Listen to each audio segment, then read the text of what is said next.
श्रीमद् भगवद गीता यथारूप अध्याय 1 कुरुक्षेत्र के युद्ध स्थल में सैन्य निरीक्षण। धृतराष्ट्र उवाच धर्मक्षेत्रे कुरुक्षेत्रे समवेतायुयोत्सवः मामकः पांडवास्य किम कुर्वत संजय।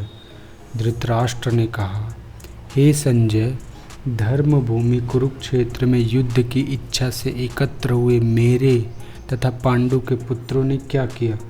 भगवद गीता एक बहुपठित आस्तिक विज्ञान है जो गीता महात्म्य में सार रूप में दिया हुआ है। यह उल्लेख है कि मनुष्य को चाहिए कि वह श्री कृष्ण के भक्त की सहायता से संवीक्षण करते हुए भगवद गीता का अध्ययन करे और स्वार्थ प्रेरित व्याख्याओं के बिना उसे समझने का प्रयास करे। अर्जुन ने जिस प्रकार से साक्षात भगवान श्री कृष्ण से गीता सुनी और इसका उपदेश ग्रहण किया, इस प्रकार की स्पष्ट अनुभूति का उदाहरण भगवद गीता में ही है। यदि उसी गुरु परंपरा से निजी स्वार्थ से प्रेरित हुए बिना किसी को भगवद गीता समझने का सौभाग्य प्राप्त हो तो वह समस्त वैदिक ज्ञान तथा विश्व के समस्त शास्त्रों के अध्ययन को पीछे छोड़ देता है। पाठकों को भगवद गीता में न केवल अन्य शास्त्रों की बातें मिलेगी बल्कि अपितु ऐसी बातें भी मिलेगी जो अन्यत्र कहीं उपलब्ध नहीं है। यही गीता का विशिष्ट मानदंड है। स्वयं भगवान श्री कृष्ण द्वारा साक्षात उच्चरित होने के कारण यह पूर्ण आस्तिक विज्ञान है। महाभारत में वर्णित धृतराष्ट्र तथा संजय की वार्ताएं इस महान दर्शन के मूल सिद्धांत का कार्य करती है। माना जाता है कि इस दर्शन की प्रस्तुति कुरुक्षेत्र के युद्ध स्थल में हुई, जो वैदिक युग से पवित्र तीर्थ स्थल रहा है। इसका प्रवचन भगवान द्वारा मानव जाति के पथ प्रदर्शन हेतु तब किया गया जब भगवान श्री कृष्ण स्वयं इस लोक में स्वयं उपस्थित थे। धर्म क्षेत्र शब्द अत्यंत सार्थक है क्योंकि कुरुक्षेत्र के युद्ध स्थल में अर्जुन के पक्ष में श्री भगवान स्वयं उपस्थित थे। कौरवों के पिता धृतराष्ट्र अपने पुत्रों की विजय की संभावना विषय में अत्यधिक संदिग्ध था। अतः इसी संदेह के कारण उसने अपने सचिव से पूछा, उन्होंने क्या किया। वह आश्वस्त था कि उसके पुत्र तथा उसके छोटे भाई पांडु के पुत्र कुरुक्षेत्र के युद्ध भूमि में निर्णयात्मक संग्राम के लिए एकत्र हुए हैं। फिर भी उसकी जिज्ञासा सार्थक है।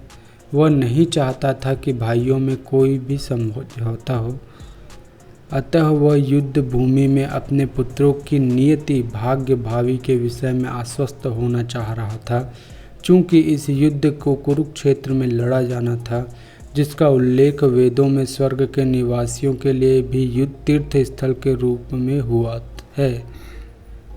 अतः धृतराष्ट्र अत्यंत भयभीत था कि इस पवित्र स्थल को युद्ध के परिणाम पर न जाने कैसा प्रभाव पड़े।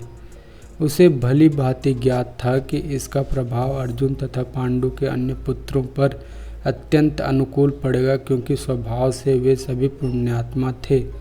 संजय श्री व्यास का शिष्य था, अतः उनकी कृपा से संजय धृतराष्ट्र के कक्ष में बैठे बैठे कुरुक्षेत्र के युद्ध स्थल का दर्शन कर सकता था। इसलिए धृतराष्ट्र ने उससे युद्ध स्थल की स्थिति के विषय में पूछा। पांडव तथा धृतराष्ट्र के पुत्र दोनों ही एक वंश से संबंधित हैं, किंतु यहाँ पर धृतराष्ट्र के वाक्य से उसके मनोभाव प्रकट होते हैं।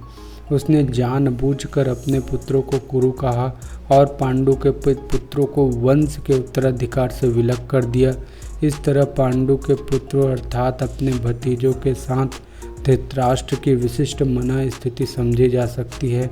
जिस प्रकार धान के खेत से अवांछित पौधों को उखाड़ दिया जाता है, उसी प्रकार इस कथा के आरंभ से ही ऐसी आशा की जाती है कि जहाँ धर्म के पिता श्री कृष्ण उपस्थित हो, वहाँ कुरुक्षेत्र रूपी खेत में दुर्योधन आदि धृतराष्ट्र के पुत्र रूपी अवांछित पौधों को समूल नष्ट करके युधिष्ठिर आदि नितांत धार्मिक पुरुषों की स्थापना की जाएगी।